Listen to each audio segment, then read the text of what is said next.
നമ്മളെല്ലാവരും നമ്മളുടെ ആരോഗ്യത്തെക്കുറിച്ച് ബോധവാന്മാരാണല്ലേ. ആരോഗ്യം സൂക്ഷിക്കുന്ന കാര്യത്തിൽ, സംരക്ഷിക്കുന്ന കാര്യത്തിൽ എല്ലാവരും ശ്രദ്ധാലുക്കളാണ്. അപ്പം എൻ്റെ പുതിയൊരു വീഡിയോയിലേക്ക് എല്ലാവർക്കും സ്വാഗതം. ഞാൻ അതേക്കുറിച്ചാണ് ഇന്ന് പറയുന്നത് കേട്ടോ. അതായത് ആരോഗ്യത്തെക്കുറിച്ച്. നമ്മുടെ ആരോഗ്യം നമ്മൾ എല്ലാവരും കാത്തു സൂക്ഷിക്കാൻ വേണ്ടിയിട്ട് നമ്മുടെ ഭാഗത്ത് നിന്ന് ചെയ്യേണ്ടതെല്ലാം നമ്മൾ ചെയ്യണം. ഇടയ്ക്കിടയ്ക്ക് നമ്മൾ ചെക്കപ്പുകൾ ചെയ്യണം. അഥവാ മരുന്ന് എല്ലാം കഴിക്കണമെന്ന് ഞാൻ പറയില്ല. എല്ലാത്തിനും നമ്മൾ മാക്സിമം നമ്മുടെ ഫുഡ് നിയന്ത്രിച്ചും നമ്മളുടെ ജീവിതശൈലിയൊക്കെ ശ്രദ്ധിച്ച് കൊണ്ടുപോയി നമ്മൾ പരമാവധി മരുന്നുകൾ ഒഴിവാക്കി ജീവിക്കാൻ ശ്രമിക്കുക. അതാണ് എനിക്ക് പറയാനുള്ളത്. പക്ഷെ നമ്മൾ നോക്കിയിരിക്കണം. അത് ആണുങ്ങളാണേലും പെണ്ണുങ്ങളാണേലും അവനവൻ ആരോഗ്യം ഉണ്ടെങ്കിൽ മാത്രമേ എന്താ പറയുക നമ്മൾ ഒരു സുരക്ഷിതരെന്ന് പറയാൻ പറ്റത്തുള്ളൂ. അല്ല എങ്കിൽ ആരൊക്കെ ഉണ്ടെന്ന് പറഞ്ഞാലും നമുക്ക് എപ്പോഴും ഒരു എന്താ പറയുക, സുരക്ഷിതരല്ല അല്ലേ? ശരിക്കും അതെ. അവനവനുള്ള ആരോഗ്യത്തോളം മറ്റാരും നമ്മളെ ഹെൽപ്പ് ചെയ്താലും നടക്കില്ല. എല്ലാവർക്കും ഹെൽപ്പ് ചെയ്യാൻ ആളുണ്ടാവണമെന്നുമില്ല. ഞാൻ ഇന്ന് രാവിലെ വന്നിരിക്കുന്നത് ഹോം ഹെൽത്ത് മെഡിക്കൽ സെൻ്ററാണ്. ഞാൻ എപ്പോഴും പറയാറുള്ളൊരു മെഡിക്കൽ സെൻ്ററാണ്. ഞാൻ താമസിക്കുന്ന ബിൽഡിംഗ് ആണ്. അതിനകത്ത് ഞാൻ വന്നത് എന്തിനാന്ന് വെച്ചാൽ എനിക്ക് കുറച്ച് ദിവസം കൊണ്ടുണ്ട് തലകറക്കമോ, ഒരു നെഞ്ചിനകത്തൊരു വിഷമോ, അതുപോലെ കാല് തരിപ്പ്, കൈതരിപ്പ്, അങ്ങനെ കുറച്ച് വിഷമങ്ങളുണ്ടായിരുന്നു. അത് എന്താണെന്നൊന്ന് നോക്കണം. ഏകദേശം എനിക്ക് സംഭവം മനസ്സിലായിരുന്നു. അപ്പം ഞാൻ എന്തായാലും വന്നു, ഡോക്ടറെ കണ്ടു. അപ്പോൾ ബ്ലഡും യൂറിനും എല്ലാം ഒന്ന് ടെസ്റ്റ് ചെയ്യാനായിട്ട് പറഞ്ഞു. അങ്ങനെ ആണ് ഞാനിവിടെ വന്നത്. അങ്ങനെ രാവിലെ തന്നെ വന്ന് ചെയ്യാനായിട്ടെല്ലാം എടുത്തു കൊടുത്തോട്ടെ. അത് കഴിഞ്ഞിട്ട് ഞാനൊന്ന് വീഡിയോ പിടിച്ച് നടക്കുകയാണ് ഇതിലെ കൂടെ.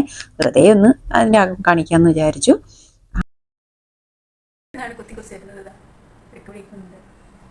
അതിരാവിലെ ആയതുകൊണ്ട് വലിയ തിരക്കൊന്നുമില്ല. എല്ലാവരും ഇവിടെ വന്ന് ഇവരോട് ചോദിച്ചാൽ മതി.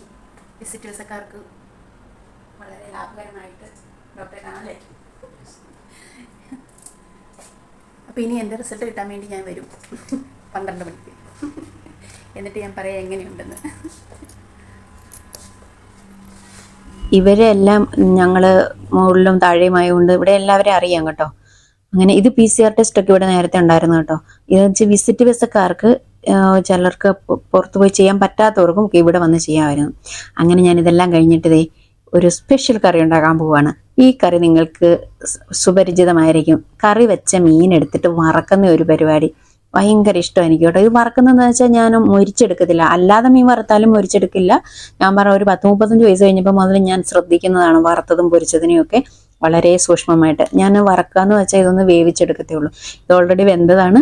പിന്നെ ഇതൊരു രസമാണ് കറി വെച്ച മീൻ എടുത്ത് ഇങ്ങനെ ഒന്ന് വറക്കുന്നത്. അപ്പം ഇതാ ഞാനൊന്ന് ക്യാരറ്റ് തോരനൊക്കെ വെച്ചായിരുന്നു. എന്നിട്ട് മീൻ വറുത്തതും കരിച്ചെടുക്കുന്ന പരിപാടിയൊന്നുമില്ല, കാർബൺ ആക്കില്ല കേട്ടോ.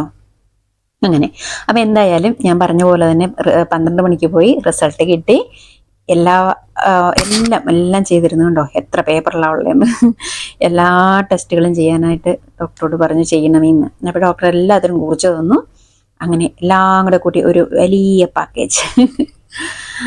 അങ്ങനെ എല്ലാവരെയും കൂടി നോക്കിയിട്ട് ആകെ പ്രശ്നമുള്ള ഒരാളാണ് ഇതിനകത്ത് കേട്ടോ, കൊളസ്ട്രോള്. അപ്പോൾ ടോട്ടൽ കൊളസ്ട്രോള് കുറച്ച് കൂടുതലുള്ള ഒരു 200 എന്നുള്ളത് 237 ഉള്ളൂ. പക്ഷെങ്കിൽ LDL ചീത്ത കൊളസ്ട്രോളാണ് കൂടുതലുള്ളത്. അതിപ്പോൾ ഹൈയിലാണുള്ളത്. ഏതായാലും അതൊക്കെ ഇങ്ങനെ മേടിച്ചു പോകുന്നു. ഞാൻ മരുന്നൊന്നും കഴിക്കില്ല. ഞാൻ ചെയ്യുന്നതെന്ന് പറഞ്ഞാൽ ഭക്ഷണം വീണ്ടും നിയന്ത്രിക്കുക, ചോറ് മാക്സിമം ഉപേക്ഷിക്കുക.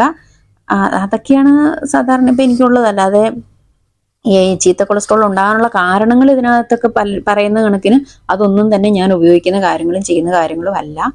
പിന്നെ എന്താണെന്ന് വരുന്നതെന്നറിയില്ല. എന്തെങ്കിലുമൊക്കെ കാണും, ചെറിയ ചെറിയ കാരണങ്ങൾ കാണും. പിന്നെ വല്ലപ്പോഴും ഒക്കെ ഒരു ഷവർമ വാങ്ങിച്ച് കഴിക്കുമോ, പിന്നെ പുറത്തെ ഫുഡൊക്കെ വല്ലപ്പോഴും ഒക്കെ കഴിക്കുന്നില്ലേ. എന്തായാലും ഫുഡങ്ങ് നിയന്ത്രിക്കാമെന്ന് മാത്രമേ ഉള്ളൂ. വ്യായാമം നടപ്പ് എനിക്കുണ്ട് എങ്കിലും ഒന്നും കൂടെ വ്യായാമം ചെയ്യാമെന്ന് തീരുമാനിച്ചു. ഇന്ന് രാവിലെ മുതൽ വ്യായാമമൊക്കെ ഞാൻ അങ്ങോട്ട് സ്റ്റാർട്ട് ചെയ്തിട്ടുണ്ട് കേട്ടോ. അങ്ങനെ അടിപൊളിയായിട്ട് പോവുകയാണ്. അപ്പം എനിക്ക് കുറച്ച് തയ്ക്കാനൊക്കെ കിട്ടിയിട്ടുണ്ടായിരുന്നു. അതിലും ഒരു കൈ വെച്ച് കുറച്ച് സമയം അതും ചെയ്ത് ഒക്കെയാണ് ഞാൻ ഇന്ന് ജോലിക്ക് പോയത് കേട്ടോ. പിന്നെ വന്നിട്ടുള്ള വിശേഷങ്ങൾ എല്ലാം കൂടിയാണ് ഇത്രയൊക്കെ ഉള്ളു ഇന്നത്തെ വിശേഷം പറയാനേ. വിശേഷങ്ങളുണ്ട്, പിന്നെ ഒരുപാട് വലിച്ചു വാരി പറഞ്ഞിട്ട് കാര്യമില്ലല്ലോ. അപ്പം നമ്മളെല്ലാവരും ശ്രദ്ധിക്കുക. മരുന്ന് മാക്സിമം ഒഴിവാക്കിയിട്ട് നമുക്ക് ഭക്ഷണത്തിലും വ്യായാമത്തിലൂടെയൊക്കെ നമ്മളെ തന്നെ നമുക്ക് ശ്രദ്ധിക്കുക. എന്നിട്ട് നമ്മുടെ ശരീരം സൂക്ഷിക്കുക. അപ്പം എല്ലാവർക്കും ടാറ്റാ.